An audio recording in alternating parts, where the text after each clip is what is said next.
Hello, and welcome to our History Day project. Today we will be discussing the Compromise of 1877.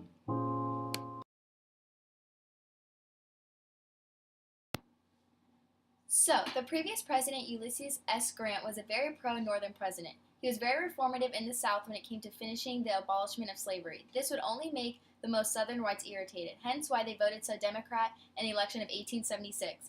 Eventually, this compromise ended the Reconstruction era, and then elected Rutherford B. Hayes as president in order for the South to regain political power.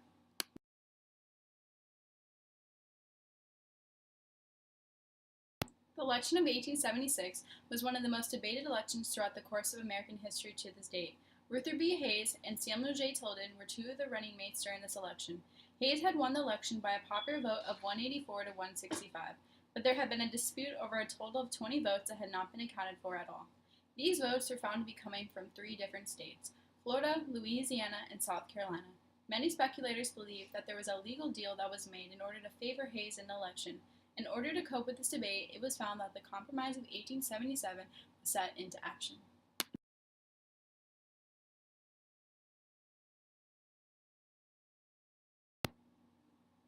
This map depicts the results of the 1876 election. While even though Tilden won the popular vote, Hayes was victorious in the electoral vote. This emphasizes the divide in the United States during this time period and how influential the Electoral College can be.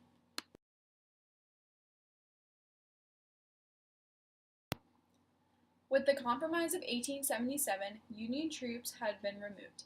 African Americans were trying to obtain more freedom after the Civil War, but with this compromise, Hayes had removed the Union troops and hope for African Americans had been lost. As the 14th Amendment would not be implicated into the 1950s, it would be over 70 years until they would obtain any type of freedom. After this compromise, the South had now wanted a lot more money to help build the Transcontinental Railroad. Taxes began to increase. But the main tragedy that came out of the compromise was the removal of Union troops that had resulted in the restriction of African American rights. These two images depict the most tragic events preceding the Compromise of 1877. This was the betrayal that Black Republicans in the South felt. After the Compromise, rights for Black Americans were further restricted, and this can be explicitly seen by the actions of the Ku Klux Klan, which was formed in Tennessee in 1865.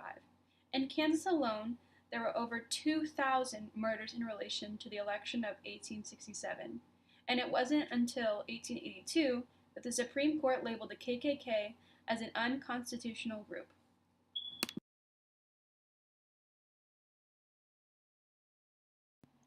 Triumph. While the Great Compromise of 1877 had its tragedies, it also had a few triumphs. One of these was it ended the possibility of a further civil war.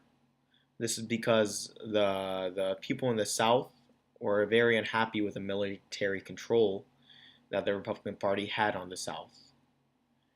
The Democratic Party actually took a triumph through this compromise because due to the removal of the military in South Carolina and Louisiana and Florida, the Democrats were able to take control of the government. Another triumph that came in the Democrat Party was that a Southern Democrat was able to be enacted as part of the presidential cabinet.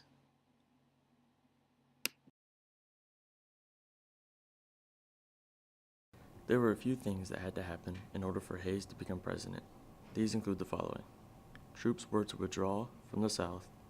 Shortly after taking office, Hayes issued for all troops to be removed from the South, and in April 1877, the last of the soldiers headed north from South Carolina and Louisiana.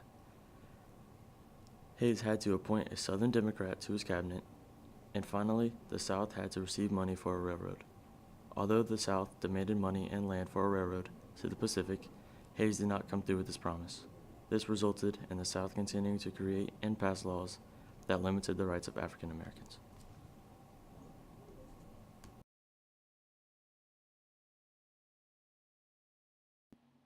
Lasting impacts.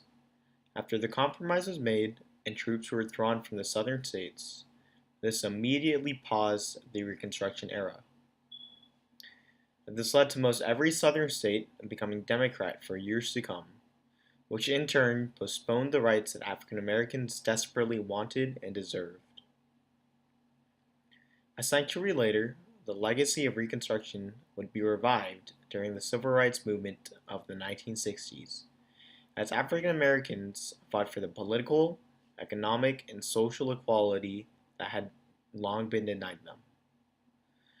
This was a very beneficial agreement for the life expectancy of the United States.